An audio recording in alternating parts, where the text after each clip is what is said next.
शेख साहब ये क्या लाए हुए हैं अंदर से? आपका बैग वैग नहीं है और ये क्या है आपके हाथ में? सामान तो आ जाएगा, बैग तो। मेरी सबसे कीमती, हमारे जेल के कैदी ने मुझे एक तोहफा दिया कि मेरा सबसे कीमती सरमाया है, वो मेरे साथ, वो लेकर आया हूँ। बैग आते रहेंगे, ये सब चीजें आती रहेगी।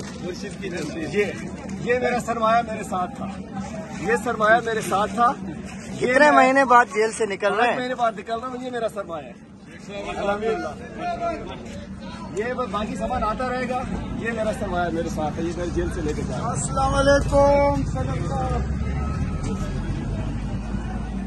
देखिए 5 महीने बाद जा रहा हूँ, तो जेल में ये मेरे साथ था और इंशाल्लाह सारी जिंदगी कैदी नंबर 804 मेरा कप्तान मेरे साथ है इंशाल्लाह।